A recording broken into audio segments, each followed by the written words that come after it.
नमस्कार. आज आपल्याकडे जी माहिती आहे त्यात एका खास जागेचा उल्लेख आहे, येवला, महाराष्ट्र. चला जरा बघूया याबद्दलची माहिती आणि नोंदी काय सांगतात ते. आपल्याला जी नोंद मिळाली आहे तिच्यानुसार महाराष्ट्रातील येवल्याला पैठणी साडीचं माहेर असं म्हटलं जातं. तर आजची आपली चर्चा याच भोवती असेल. येवला आणि पैठणी यांचं नातं, त्याबद्दल ही सामग्री नक्की काय सांगते? अगदी बरोबर. आणि इथे माहेर हा शब्द वापरणं खूप महत्वाचं आहे, जसं आपल्या स्रोतांमध्ये पण आलंय.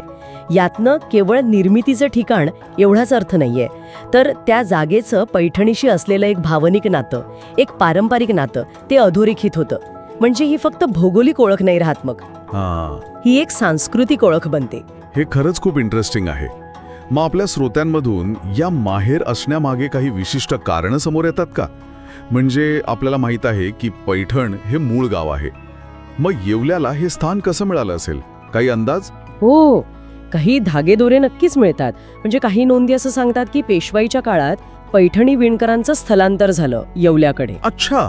आणि असं म्हणतात की त्यांना तिथे राजाश्रय मिळाला. त्यामुळे काय झालं की येवल्यात पैठणी कला जास्त फोफावली. एका जुन्या लेखात तर असा पण उल्लेख आहे की येवल्याच्या विणकरांनी पैठणीच्या डिझाईनमध्ये काही खास बदल केले. हो, आणि ते खूप लोकप्रिय पण झाले. म्हणजे ऐतिहासिक संदर्भ तर आहेतच, पण कलेतला तो बदल, तो पण महत्वाचा ठरला म्हणायचं. कारागिरीबद्दल अजून काही तपशील आहेत का आपल्या माहितीत? म्हणजे येवल्याच्या पैठणीचं वेगळेपण कशात आहे असं काही? नक्कीच. एका संशोधनपर लेखात पाहिलं मी, त्यात येवल्यातील विणकामाच्या पद्धतींवर जास्त भर दिलाय. तिथे वापरलं जाणारं रेशीम, त्याचा दर्जा, जरी कामाची घनता याबद्दल पण तपशील आहेत. आणि असं दिसतं की येवल्याच्या कारागिरांनी पारंपरिक डिझाईन तर जपलं, पण रंगांच्या वापरात म्हणा किंवा फिनिशिंगमध्ये त्यात त्यांनी स्वतःची एक शैली निर्माण केली. अच्छा. जी या स्रोतांमध्ये येवला सिल्क किंवा येवला पैठणी म्हणून ओळखली जाते. आता कला आणि इतिहास तर झालाच, पण मला विचारायचं होतं की येवल्याच्या अर्थव्यवस्थेवर किंवा तिथल्या समाज जीवनावर पैठणीचा काय परिणाम झाला, याबद्दल काही उल्लेख मिळतो का आपल्याला? हो, आहे की.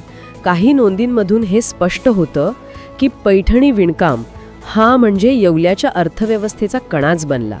पिढ्यानपिढ्या अनेक कुटुंब याच व्यवसायात आहेत तिथे. बरोबर. यामुळे येवल्याला एक विशिष्ट ओळख मिळाली. एका टिपणात असंही म्हटलंय की यामुळे गावात एक प्रकारचं सहकार्याचं आणि निरोगी स्पर्धेचं वातावरण तयार झालं. आणि त्यामुळे कलेची गुणवत्ता टिकून राहिली. हे सगळं ऐकल्यावर त्या माहेर शब्दाला अजूनच वजन येतंय. खरे, यात काही वैयक्तिक किस्से किंवा आठवणी असं काही आहे का, ज्यामुळे हे नातं अजून जवळून कळेल? एका स्रोतात आहे तसं. एका जुन्या विणकराची आठवण दिली आहे त्यात. ते सांगतात की त्यांच्या आजोबांच्या काळात पैठणी विणणं हे फक्त एक काम नव्हतं. अच्छा. ती एक प्रकारची साधना होती म्हणे. प्रत्येक साडी विणताना त्यात अगदी जीव ओतला जायचा.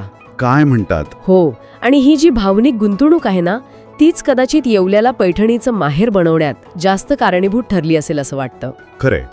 म्हणजे इतिहास, कारागिरी, अर्थव्यवस्था आणि लोकांच्या त्या कलेशी जोडलेल्या भावना, या सगळ्या गोष्टी एकत्र आल्यामुळे येवल्याला हे स्थान मिळालं असं आपण या माहितीच्या आधारे म्हणू शकतो. अगदी बरोबर.